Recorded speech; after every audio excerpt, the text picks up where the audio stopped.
napapirmahan ko na months ago yung committee report ng Senate Committee on Women tungkol sa dissolution of marriage bill at sponsor ko na ba? Sponsor ko na ba? Sponsor ko na ba? Hindi ko na maalala. Ilang buwan na. Pero hindi pa siya scheduled for plenary interpellation and debate.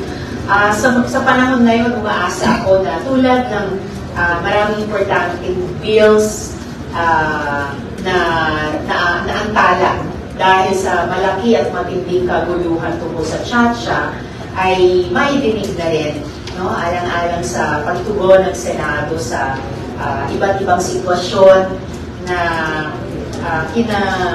kinaroroonan ng ating mga kababayan na nakakaranas ng mga kalunos-lunos, no? Na sitwasyon na hindi tama sa kasal, hindi tama sa pamilya,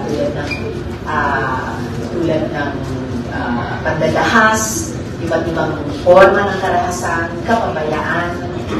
Kumbaga, hindi yan yung minanais natin lahat sa usapin ng marriage at family life.